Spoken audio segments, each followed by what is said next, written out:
함께 이 시간 말씀을 받겠습니다. 이 복된 시간에 주시는 하나님의 말씀은 우리 마태복음 5장 1절부터 6절까지의 말씀입니다. 마태복음 5장 1절부터 6절까지의 말씀, 우리 팔복산에 올라 네 번째 말씀입니다. 영혼의 배부름을 향해라는 제목으로 오늘 말씀을 받습니다. 우리 5장 1절부터 6절까지 우리 한 목소리로 우리 합독하도록 하겠습니다. 같이 읽습니다. 예수께서 무리를 보시고 산에 올라가 앉으시니 제자들이 나아온지라 입을 열어 가르쳐 이르시되 심령이 가난한 자는 복이 있나니 천국이 그들의 것이며 애통하는 자는 복이 있나니 그들이 위로를 받을 것이며 온유한 자는 복이 있나니 그들이 땅을 기업으로 받을 것이며 의에 줄이고 목마른 자는 복이 있나니 그들이 배부를 것이며. 아멘. 여러분, 금요일에 오시는 것이 좀 행복하십니까? 이 정도를 바라고 질문한 게 절대 아닙니다. 다시 한번 물어보겠습니다. 여러분, 금요일에 나와서 예배하고 찬양하는 게 기쁘세요? 제가 오늘 너무 감사하는 마음이 들었어요. 왜냐하면 여러분, 사실 우리가 세상에 나가 살면서 언제 마음껏 하나님을 찬양해보고 언제 우리 목청을 높여서 언제 우리가 기도해 보겠어요. 우리가 금요일날 와서 하나님을 만나기 위해 간절히 기도하고 또 마음껏 하나님을 찬양한다는 것 자체가 우리에게는 특별한 복인 줄로 믿습니다. 물론 여러분, 우리가 가끔 이렇게 찬양을 하다 보면 내 마음이 잘 움직이지 않을 때도 있고 또 우리의 문화와 달라서 이 찬양이 오늘 좀 내 마음을 와 닿았으면 좋겠는데 안 와는데, 근데 이건 우리의 감정인 거죠. 여러분, 하나님은 우리의 감정과 상관없이 우리가 올려드리는 마음의 고백을 받으시는 분인 줄로 믿습니다. 그래서 금요일 날이 특별한 거예요. 여러분, 전 세대가 좀 다 모였거든요. 우리 아이들도 있고 또 어른들도 있고 뭐 쓸 수 있는 분도 계시고 서기 힘드신 분도 계시고 우리 모두가 함께 그런 예배를 드릴 수 있다는 게, 여러분, 이 지역에서 몇 교회가 될까요? 막 거의 없을걸요. 여러분, 그런 의미에서 금요일 날 우리가 예배하며 옴이 우리에겐 축복인 줄로 믿습니다. 뭐 아니시면 말고요. 자, 여러분, 질문이 많은 아기 낙타가 있었다고 해요. 이 낙타가 하루는 이 엄마에게 묻습니다. 엄마, 나는 왜 이렇게 커다란 발가락이 3개나 돼? 그랬더니 엄마가 뭐라고 대답하냐면, 야, 그야 사막을 건널 때 부드러운 모래 위에서 네가 미끄러지지 말라고 발가락이 3개란다. 그러니까 이 아기 낙타가 끄덕끄덕해요. 그럼 다시 묻습니다. 그럼 엄마, 나는 왜 눈썹이 이렇게 긴 거야? 그래서 엄마가 또 이렇게 대답을 해요. 그건 역시도 사막을 건너는 동안에 모래가 너의 눈 속에 들어가는 걸 막기 위해서지. 또 끄덕끄덕하고는 또 묻습니다. 그럼 내 등에 있는 이 혹은 왜 있는 거야? 그래서 또 이렇게 대답을 해요. 그것도 당연히 사막을 건널 때 필요한 물을 저장해 두기 위해서란다. 와, 끄덕끄덕하더니 이해가 된 거예요. 막 기뻐해요. 뭐라고 얘기하냐면, 와, 엄마, 그러고 보니 내 모습이 너무 멋진 것 같아요.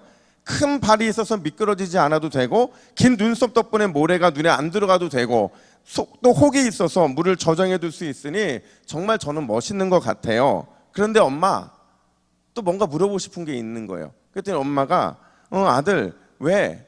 했더니 뭐라고 말하냐면, 그런데 엄마, 우리는 왜 동물원에 있어야 해요? 여러분, 우리가 살아가면서 문득문득 던지는 질문들이 있어요. 질문이 뭐냐면, 이게 다 나에게 던지는 질문인데, 내가 이렇게 살아도 되나? 나는 왜 이렇게밖에 살지 못할까? 내 인생은 왜 이럴까? 이런 어떤 자기 자신에 대한 자괴감이 들 때의 삶들이 좀 있거든요. 근데 여기에 여러분, 우리 신앙인들은 하나가 더 추가가 돼요. 뭐가 추가가 되냐면 영적인 질문인데, 왜 내 믿음은 성장하지 않는 걸까? 왜 내 믿음은 늘 제자리 걸음일까 하는 게 우리에게는 또 다른 또 질문으로 다가오는 거죠. 사실 여러분, 유대인들도요, 그들은 태어나면서부터 사고를 하기 시작했을 때부터 같은 고민을 해와요. 그들은 하나님 앞에서 항상 의롭게 살기를 원했거든요. 그렇게 살고 싶어서 몸부림치는데 막상 살아보니까 그게 잘 될까요? 안 될까요? 잘 안 돼요. 그러니까 유대인들은 너무 낙심이 많이 되는 거예요. 그래서 그들이 해결책을 내놓는데 어떻게 하면 하나님 보시기에 의롭게 살 것인가를 고민하다가 그들이 내놓는 해결책이 뭐였냐면 목표를 세우는 거였어요. 어떤 목표냐면 하나님이 기뻐하시는 삶을 위해서 규정이 있으면 그 규정을 세분화시키고 나눠서 그대로만 지키며 살면 의롭게 살 수 있을 것이라는 기대감을 갖게 되죠. 그게 바로 제가 몇 번 말씀드린 것처럼 613가지의 계명이 바로 그들이 그런 마음을 가지고 만든 계명들이었어요. 그렇게 자신들이 의롭다고 여기고 있을 바로 그때에 예수님께서 뭐라고 선포하시느냐, 다 그런 의로움 가운데 살아가고 있었는데 그들을 향해 뭐라고 선포하시냐면 6절 말씀을 우리 화면 보시고 같이 읽습니다. 시작. 의에 줄이고 목마른 자는 복이 있나니. 다시요. 시작. 의에 줄이고 목마른 자는 복이 있나니. 여러분, 어떤 사람이 복이 있대요? 의에 줄이고 목마른 사람이 복이 있다, 이렇게 말을 해요. 제가 이런 팔복을 계속하면서 반복해서 말씀드린 게 있었는데, 원래 이 복이 있나니라는 표현이요, 원문 그대로 보면 맨 앞에 있어요. 그래서 어떤 모습, 어떤 뜻이냐면 복이 있다, 그 의에 굶주리고 목마른 자들이여, 이렇게 본문이 시작이 된다라는 거죠. 여러분, 예수님의 이 말씀은요, 지금 유대인들이 의에 굶주려 있다는 거예요, 아니라는 거예요? 아니라는 거죠. 그들은 의에 대해서 영적으로 상당히 목마른 상태에 있다는 것을 전제로 이 말을 하고 있는 거죠. 분명히 본인들은 의롭다고 생각을 했거든요. 근데 그 의로운 모습 속에서 번번이 넘어지는 자기의 모습을 발견하면서도 끝까지 이렇게 버티고 있었는데, 그들이 예수님이 그들의 정확한 그 문제점을 지적하시죠. 아니다. 지금 너희들은 의에 줄여 있고 또 의에 굶주려 있는 모습이다. 이걸 지적하시는 거죠. 도대체 예수님은 왜 이렇게 의롭게 살기를 몸부림치고 있는 사람들을 향해서 아니다, 너희는 지금 의에 굶주려 있는 거야, 의에 대해 목마른 상태에 있는 거야 라고 이렇게 말씀하고 계시는가 하는 거죠. 오늘 두 가지를 살펴볼 건데, 첫 번째가 뭐냐면, 여러분, 하나님의 은은요, 하나님이 우리를 의롭게 하시는 그 은은 거룩한 말씀과 거룩한 은혜에 대한 영적 목마름을 통해서만 우리에게 채워진다라는 거예요. 다시 잘 들으세요. 하나님의 그러니까 우리에게 오는 하나님의 은은요, 거룩한 말씀과 거룩한 은혜에 대한 영적 목마름을 통해서 채워진다는 사실을 우리는 기억을 해야 돼요. 이렇게 말씀드릴게요. 여러분, 제가요 최근에 이런 고민을 좀 했어요. 어떤 고민을 했냐면, 내 안에 어떤 목마름이 있을까? 갑자기 이런 생각이 들었어요. 내 안에 어떤 목마름이 있을까? 고민을 하고 또 고민을 하는데, 제가 왜 이런 고민을 했냐면, 이호령이라는 박사님 여러분 잘 아시잖아요. 그분이요, 한 책에서 어떤 말을 했냐면 이런 말씀을 하셨어요. 저는 평생 우물을 파는 사람입니다. 그러니까 여러분, 평생 본인이 우물을 판다는 게 무슨 뜻이겠어요? 자기도 평생 무언가에 대한 갈증을 느꼈기 때문에 그 갈증을 해결하기 위해서 끊임없이 우물을 파는 삶을 살았다는 거거든요. 사실 여러분, 그만큼 명예를 가진 사람이 누가 있겠어요? 그만큼 이 땅에서 누리고 싶은 것을 다 누리는 사람이 누가 있겠냐고요. 근데 정작 가져보고 누려보니까 또 다른 무엇인가에 대한 갈증이 생기는 것, 그게 본인 인생이더라는 거예요. 그래서 저도 이 말을 딱 듣고 나서 고민을 한 거죠. 과연 나는 어떤 목마름을 가지고 있을까? 그리고 동시에 이런 질문도 던져지는 거예요. 과연 우리 동부교회 믿음의 성도들은 어떤 목마름을 가지고 살아가고 있을까? 여러분들은 어떤 목마름이 있으십니까? 무엇에 목말라 하고 있고, 그래서 어떤 우물을 파며 그런 인생을 살아가고 있느냐 하는 거예요. 제가 이 고민을 막 하고 있는데요, 갑자기 제 선배 목사님한테 전화가 왔어요. 그러니까 안부차 묻는 거예요. 그러니까 제가 부산에 내려온 게 다들 걱정인가 봐요. 저는 걱정이 하나도 없는데, 근데 그분들은 제가 걱정인 거예요. 그래서 왜 전화 듣다 보니까 그냥 뭐 어떻게 지내냐, 뭐 하냐, 이런 거 다 물어보시면서 제가 얘기를 하다가 뜬금없이 이렇게 그 선배한테 이렇게 물었어요. 형님은 요즘 어떤 목마름이 있으세요? 그랬더니 이 형님이 갑자기 말이 없어진 거예요. 그러니까 황당했던 거죠. 본인은 저 잘 있는지 물어보려고 전화를 했는데 한참 얘기를 잘 듣다가 뜬금없이 제가 어떤 목마름이 있냐고 물어보니까 순간 한 4초, 5초 침묵이 흐르다가 그분이 이렇게 말하더라고요. 야, 내가 그게 문제다. 지금 내가 그게 고민인 것 같아. 내가 어떤 목마름이 있는지 모르는 게 내가 문제인 것 같다. 이렇게 얘기하더라고요. 그러나 저도 또 고민을 하는데 그분이 뭐라고 또 마지막에 말을 덧붙였냐면, 성도들에게 어떤 목마름이 있는지, 또 목회자 스스로의 어떤 목마름이 있는지를 확인하는 게 목회에서 가장 중요하다라는 얘기를 하시더라고요. 그러면서 제가 내가 지금 제대로 된 고민을 하고 있구나라는 생각을 했어요. 여러분, 우리는 나름대로 다 목마름을 가지고 살아갈 겁니다. 어떤 분들은 넉넉한 삶에 대한 목마름이 있을 거예요. 이 넉넉한 삶이라는 것은 뭐 물질뿐만 아니라 행복한 삶, 뭐 유복한 이런 모든 삶들을 포함하고 있을 겁니다. 또 어떤 분들은 육신의 강건함에 대한 목마름이 있을 거예요. 좀 육신이 편찮으시고 아프신 분들은 조금 건강해지기를 원하잖아요. 그런 목마름이 있을 겁니다. 또 어떤 분들은 안정과 평안한 삶에 대한 목마름이 있을 거예요. 근데 여러분, 이런저런 목마름이 다 다를 수는 있어요. 근데 우리가 예수님을 믿는다고 한다면 우리 안에는 그 어떤 목마름보다 가장 우선시 되어야 되고 가장 중요하게 여겨야 되는 목마름이 따로 있다는 거예요. 그게 뭐냐? 여러분, 아모스서 8장 11절 말씀 우리 화면 보시고 같이 있습니다. 시작. 내가 기근을 땅에 보내리니 양식이 없어 주림이 아니며 물이 없어 가람이 아니요 여호와의 말씀을 듣지 못한 기갈이라. 아멘. 자, 여러분, 아모스 시대의 그리스도인들을 향해서, 그 하나님을 믿는 백성들을 향해서 너희가 가지고 있는 목마름이 있는데 그 목마름이 어떤 목마름이 아니래요? 양식에 대한 목마름이 아니라는 거죠. 그리고 물이 없어서 가람도 아니라는 거예요.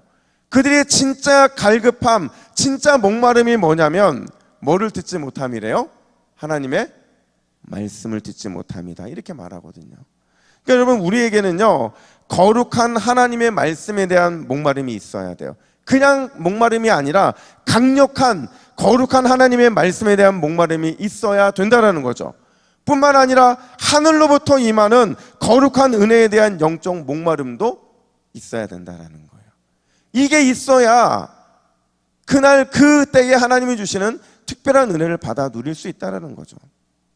여러분, 주일날 제가 보여줬던 사진 기억나세요? 기억나세요? 설교를 시작하면서 가장 먼저 보여줬던 사진, 어떤 사진이에요? 예? 예, 새. 그죠? 몇 마리? 5마리. 어우, 우리 방학회 집사님 정확했어요. 5마리 새가 뭐 하고 있었어요? 그쵸? 입을 벌리고 있는데 왜 입을 벌리고 있어요? 먹이를 주기 위해서. 근데 그 먹이를 누가 먹었다고 그랬어요? 입을 크게 벌린 새, 그리고 먹고자 하는 간절함이 있는 새는 끊임없이 어미새가 가져다주는 그 먹이를 먹는 거죠. 그게 바로 하나님의 의로우심에 대한 우리의 갈급함이 되어야 된다는 거예요. 거룩한 하나님의 말씀을 받기 위한 간절한 목마름이 있어야 되고, 땅이 아니라 하늘로부터 임하는 거룩한 은혜에 대한 강력한 영적인 그 목마름이 우리 안에 있어야 된다는 거죠. 왜요? 왜 우리는 하나님의 거룩한 말씀에 대해서, 거룩한 하늘 은혜에 대해서 간절한 목마름이 있어야 되느냐? 거룩한 하나님의 말씀만이, 거룩한 은혜에 대한 목마름만이 우리를 하나님의 은혜로 덧입혀주기 때문에 그렇다는 거죠. 그 열망이 우리를 거룩하게 만들고 그 순결한 의의 그 능력이 우리를 더욱더 의롭게 만들기 때문에 그렇다는 거예요. 근데 우리는 여러분, 그 옷 입기를 참 싫어합니다. 그 옷 입기를 참 부담스러워해요. 왜냐하면 그 옷을 입으려면 좀 귀찮은 게 아니거든요. 좀 적당히 해야 되는데, 적당히를 초월해야 되는 게 바로 하나님의 의를 입기 위해서 우리 안에 생기는 그 간절한 열망이라는 거죠. 여러분, 오늘 우리가 방금 읽었던 말씀을 보시면요, 이 아모스 선지자가 이 기근을 누가 보냈다고 말을 해요? 예, 하나님이 보냈다고 말하거든요. 그러니까 그들은 내가 뭔가 잘못해서, 내게 무슨 문제가 있어서 이런 기근이 왔는가 생각하지만, 그게 완전히 틀린 것은 아니지만 그들에게 기근이 온 이유는 뭐냐면 하나님이 보내신 거예요. 그럼 하나님이 왜 보내셨을까요? 우선순위가 잘못됐기 때문인 거죠. 우선순위가 잘못된 거예요. 하나님의 의를 덧입기를 간절히 사모하는 그 은혜의 마음이 우리 안에 있어야 되는데, 다른 것에 대한 갈급함과 다른 것에 대한 열정의 마음들이 우리 마음을 사로잡고 있기 때문에 그거를 다시 한번 새롭게 하기 위해서 우리 인생 하나님은 가끔 기근을 보내신다라는 거예요. 따라서 하나님의 거룩한 말씀과 거룩한 하늘의 은혜에 대한 목마름이 우리 가운데 회복되기만 하잖아요. 그러면 자연스럽게 다른 인생에 대한 이런 목마름들은 채워질 수밖에 없다라는 거예요. 제가 오늘 설교를 준비하다가 어떤 기사 하나를 봤는데 그 기사가 좀 되긴 했어요. 근데 그게 이제 우리나라 기사가 아니고 미국 뉴욕타임즈에 나왔던 기사인데, 여러분 미국인들이 생각할 때 인류 역사에서 제일 잘 살았던 사람 한 사람 뽑으라고 하면 누구를 뽑았게요? 어떤 분들은 뭐 빌 게이츠 얘기하기도 하고, 어떤 분들은 뭐 어떤 갑부 얘기하고, 어떤 대단한 위인 얘기하는데, 그런 사람들도 순위 있었지만 1등이 누구였냐면 놀랍게도 다윗 왕이었어요. 신기하죠? 미국 사람들이 봤을 때 가장 제일 잘 산 인류의 사람이 누구라고요? 다윗이라는 거죠. 그러니까 제가 이걸 딱 보고 나서 막 머릿속으로 막 상상이 되는 거예요. 아니, 다윗이 과연 왜 잘 살았다고 하는 걸까? 그가 왕이기 때문에 그랬을까? 그가 이스라엘 역사에서 최고의 왕으로서의 자격을 갖췄기 때문에 그럴까? 이런저런 생각을 하다가 가만히 생각해 보니까요, 그게 아니더라고요. 여러분, 다윗이 인류 역사상 가장 잘 살았다는 평가를 받는 이유가 뭐냐? 그 이유는요, 다윗은 결코 단 한 번도 자신이 잘 살기 위해 노력한 적이 없어요. 이 말 동의하세요? 다윗이 자기가 잘 살기 위해서 애쓴 거 본 적 있으세요? 죄를 짓고 나서 살기 위해서 몸부림친 건 있었어요. 근데 다윗이 단 한 번도 자신이 잘 살기 위해서 노력한 건 한 번도 없었어요. 왕이 되려고 노력을 했나요? 골리앗과 싸워 이기기 위해 특별한 어떤 방법들을 동원했나요? 아니에요. 다윗의 인생을 보면 결코 잘 살기 위해 노력한 건 단 하나도 없고, 유일하게 노력한 게 있다고 한다면 그게 뭐냐? 시편 40편 1편 1절, 이게 고라 자손의 기도인데요, 이게요 다윗의 어떤 삶을 살았는지를 보여주는 증표예요. 우리 시편 42편 1절 말씀 같이 읽습니다. 시작. 하나님이여, 사슴이 시냇물을 찾기에 갈급함 같이 내 영혼이 주를 찾기에 갈급하나이다. 아멘. 여러분, 다윗이요 유일하게 노력했던 게요, 어떻게 하면 하나님 뜻대로 잘 살 수 있을까? 어떻게 하면 하나님을 기쁘게 해드릴 수 있을까? 어떻게 하면 하나님의 사랑을 받을 수 있을까? 바로 이 목마름 하나 때문에 다윗이 그렇게 살아갔다라는 거죠. 근데 놀랍게도 그렇게 살아갔더니 목마름에 대한 자신의 인생, 거기에 자신의 인생을 걸었더니 나머지는 하나님이 채워주시더라는 거죠. 여러분, 오늘 이 밤에 하나님이 우리에게 필요한 것은 하나님이 기뻐할 만한 것에 대한 목마름인 줄로 믿습니다. 하늘에서 쏟아지는 은혜, 그리고 말씀을 통해 주시는 하나님이 가야 될 길에 대한 그 분명한 확신을 얻는 것이 우리에게는 영적인 갈급함이 되어야 된다는 거죠. 그래서 여러분, 저는 이랬으면 좋겠어요. 주님, 응답 주지 않으시면 제가 이 자리를 떠나지 않겠습니다. 은혜 주지 않으시면 제가 이 자리를 떠나지 않겠습니다. 이 분명한 믿음의 확신과 열정이 우리에게 오늘 이 밤에도 은혜의 역사로 나타나게 될 줄로 믿습니다. 여러분, 우리가 지난 한 주를 생각해 보면요, 좀 슬픈 한 주였어요. 그렇죠? 이번 한 주를 보내면서 왜 슬펐어요? 우리가 함께 교회에서 함께 기도하고 함께 신앙의 귀한 그 상황들을 늘 같이 보냈던 우리 사랑하는 믿음의 동역자 우리 차옥종 권사님이 하나님의 부르심을 받았잖아요. 근데 제가 이 권사님의 소천을 접하면서 제가 장례 준비하고 설교 준비하고 이러면서 과연 우리 권사님의 삶이 나에게 뭘 보여줄까? 나는 권사님의 삶을 통해서 뭘 좀 배울까라는 고민을 했던 것 같아요. 근데 제가 생각해 보니까 권사님이 저랑과 만남에 있어서 가장 잘했던 게 세 가지가 있었어요. 그 세 가지가 저에게 도전이 됐는데, 첫 번째가 뭐냐면 항상 저한테 사랑한다는 말을 빼놓은 적이 없어요. 전화 통화하잖아요. 그러면 전화 통화 막 하시면 한 30분 통화하세요. 저는 거의 대부분 다 듣습니다. 듣는데 그 중에서 항상 중간중간마다 추임새처럼 떠나지 않는 말이 뭐였을까요? 목사님 사랑합니다. 그래서 이렇게 전화가 끊어질 것 같지만 또 이어져요. 그리고 또 한 번 다시 사랑합니다 말씀하시고. 그러니까 제가 권사님을 생각나면 그 생각이 나요. 목사님 사랑합니다. 아, 권사님이 진짜 사랑이 뭔지를 아시는 분이셨구나. 두 번째가 있어요. 두 번째가 뭐냐면 사랑합니다가 제일 많이 있고, 두 번째가 뭐냐면 아버지 감사합니다 이 말을 가장 많이 하셨어요. 그냥 하면서도 늘 하나님께 감사한다는 거예요. 근데 여러분 아시는 것처럼 권사님의 삶은 감사할 수 있는 삶이 아니었잖아요. 정말 힘들고 어려운 삶이었는데 그 삶을 제가 신방할 때마다 3번, 4번, 5번 들으면서도 그럴 때마다 은혜가 됐던 이유는 뭐냐면 그 모든 일들 끝에마다 늘 감사합니다는 고백을 했기 때문에 그래요. 그리고 마지막에 권사님이 저에게 가장 많이 했던 말씀이 뭐냐면 기도하는 게 행복하다는 거였어요. 그러면서 목사님을 위해 기도하고 있어요. 교회를 위해 기도하고 있어요. 늘 기도 얘기만 하셨거든요. 그러니까 저는 이런 생각이 드는 거예요. 이제 권사님 하나님이 데리고 가셨으니 이제 우리 교회를 위해 누가 기도할까?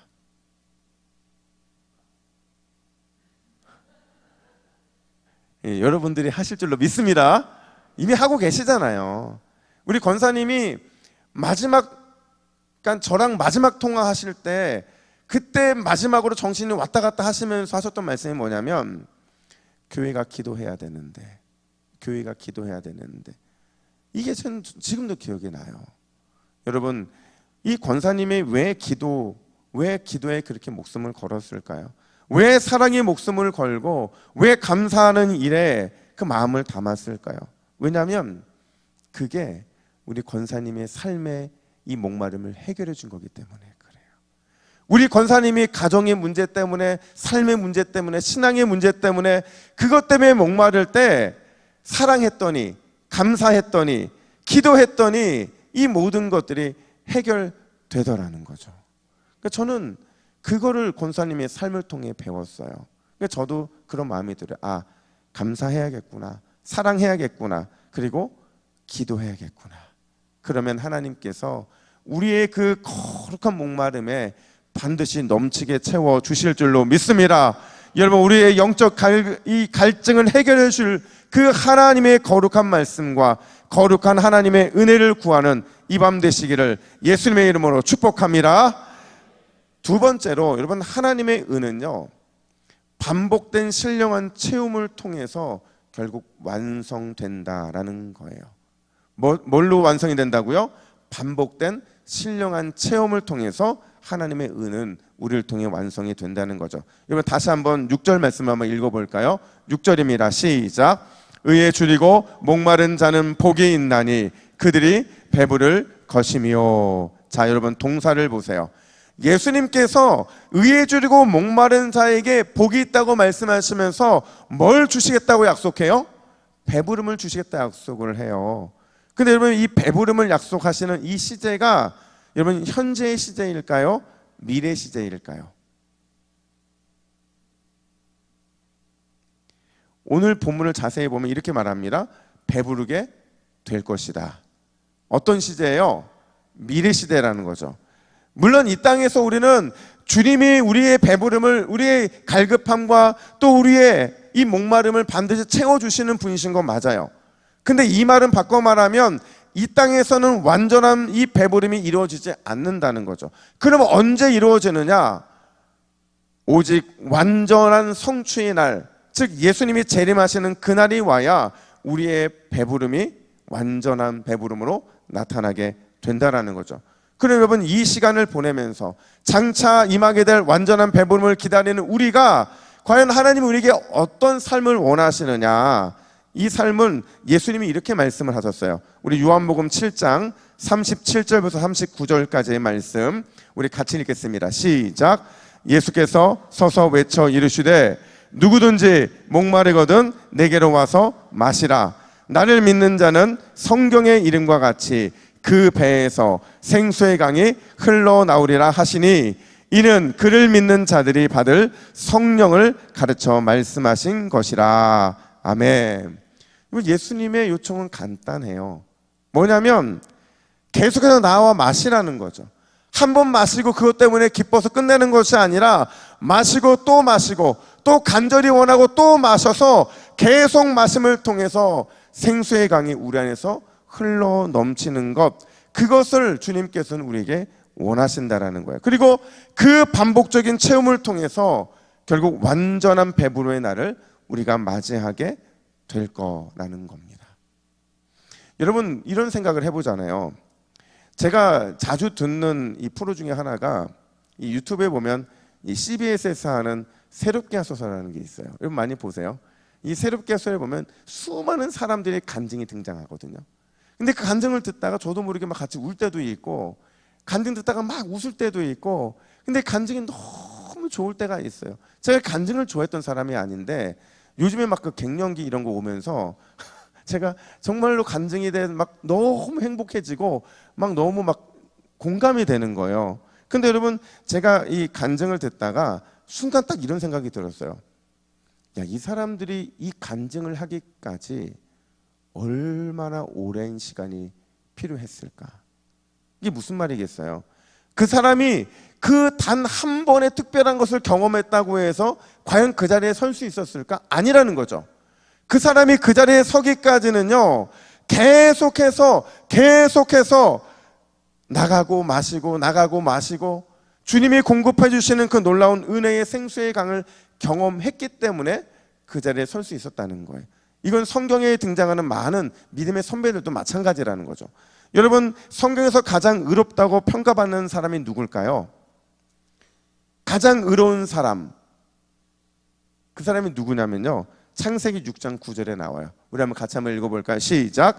노아는 의인이요 당대의 완전한 자라. 그는 하나님과 동행하였으며. 아멘. 여러분, 누구예요? 그 사람이 노아예요. 노아를 가리켜서 의인이었다고 말하고 또 뭐라고 말을 해요? 완전한 자였다, 이렇게 말을 하고 있거든요. 근데 우리가 착각하면 안 되는 게요, 여기서 말하는 의인, 완전한 자라는 표현은요, 절대적인 의미를 말하는 게 아니에요. 그러니까 이 땅에 절대적인 의인이 없고 절대적인 완전한 자는 없어요. 다 죄인이기 때문에 그렇죠. 그럼 여기서 말하는 의인이고 완전한 자였다는 의미는 뭐냐면 상대적인 거죠. 그리고 이 상대적인 것은 당시의 많은 사람들과 비교했을 때 어떤 것 하나가 달라서 그를 의인이라고 말하고 완전한 자라고 말하느냐? 바로 읽었던 이 말씀 앞절 8절에 보면 이렇게 말을 합니다. 우리 8절을 같이 읽습니다. 시작. 그러나 노아는 여호와께 은혜를 입었더라. 아멘. 정확하게 풀이해 보면요, 노아가요 하나님께 은혜를 입었다라는 말을 바꿔 말하면 노아가 끊임없이 하나님의 은혜 앞에 나아갔다는 거예요. 그 영적인 갈급함을 가지고 끊임없이 하나님께 나아갔다는 거죠. 적어도 몇 년 동안 나아갔느냐? 120년 동안이에요. 120년 동안 아마 하루도 빠지지 아니하고 그는 하나님의 이 목마름을 가지고 하나님의 앞에 나아갔을 거예요. 왜냐하면 여러분, 이 120년의 기간 동안 노아가 뭐 만들었어요? 방주 만들었잖아요. 방주. 어디예요? 산 위에. 여러분 생각해 보세요. 바다도 아니고 강도 아니고 산 위에 배를 만들고 있는 노아를 보면서 얼마나 많은 조롱과 얼마나 많은 손가락질이 있었겠어요. 근데 노아도 사람이잖아요. 사람인데 어떻게 그 조롱과 손가락질에 낙심하지 않겠냐는 거죠. 근데 그가 낙심하는 순간마다 끝까지 견딜 수 있는 힘을 어디서 얻었느냐? 여호와께 은혜를 입기 위해 그 앞에 나아감을 통해서 하나님 앞에, 은혜 앞에, 하나님의 사랑하심 앞에 날마다 나아갔기 때문에 그는 하나님이 공급하시는 은혜에 힘입어 그 은혜로 이 시간들을 견뎌냈다라는 거예요. 그래서 그가 의인이고 그가 완전한 자라는 거죠. 사랑하는 여러분, 오늘 하나님 앞에 담대하게 하나님께서 공급해 주시는 은혜를 바라보고 믿음으로 나아가시기를 간절히 축복합니다. 그럼 우리도 하나님 보시기에 의인이고, 그럼 우리도 하나님 보시기에 완전한 자라는 칭찬이 임하게 될 줄로 믿습니다. 제가요, 여러분, 지난 수요일 날 예배를 끝나고 집에 딱 갔는데 잠이 좀 안 와가지고 제가 이렇게 보다가 한 TV 프로그램 하나를 봤거든요. 근데 그 TV 프로그램에 장한나라고 하는, 여러분 첼리스트 아세요? 이 첼로를 굉장히 잘하는 분인데 이분이 30년을 넘도록 첼로를 쳤는데 30년 동안 놀라운 건 뭐냐면 단 한 번도 첼로를 손에서 놓은 적이 없대요. 30년 동안 매일같이 첼로를 손에 놓은 적이 없는 거죠. 그래서 물어봐요. 어떻게 그럴 수 있느냐? 그랬더니 그가 뭐라고 말하냐면 이렇게 말을 해요. 내가 하루 연습 안 하면 그건 내가 알고, 이틀 연습 안 하면 비평가들이 알고, 3일 연습을 안 하면 그러면 전 세계가 안다, 이렇게 말을 하더라고요. 그러니까 이 마음으로 하루라도 연습을 빼놓을 수 없었다는 거예요. 근데 제가 이걸 딱 보면서 이거를 금요일 날 이렇게 좀 여러분들이 권면했으면 좋겠다는 생각이 드는 거예요. 잘 들어보세요. 여러분, 우리가 의를 구하면서요, 하루 하나님의 은혜 앞에 안 나가면 내 영이 알아요. 내가 하나님의 은혜 앞에 나아가지 않았구나. 의를 구하면서 이틀 하나님의 은혜 앞에 안 나가면 누가 알까요? 가족들이 알고 내 친구들이 알아요. 성도들이 알아요. 그러면 내가 3일 하나님의 은혜 앞에 나아가지 못하면 누가 알까요? 전 세계 사람들이 다 안다고 하면 온 교회 성도들이 알고, 여러분, 하나님이 아십니다. 여러분, 우리는 날마다, 죄송해요, 지금 제 앞에 보이세요?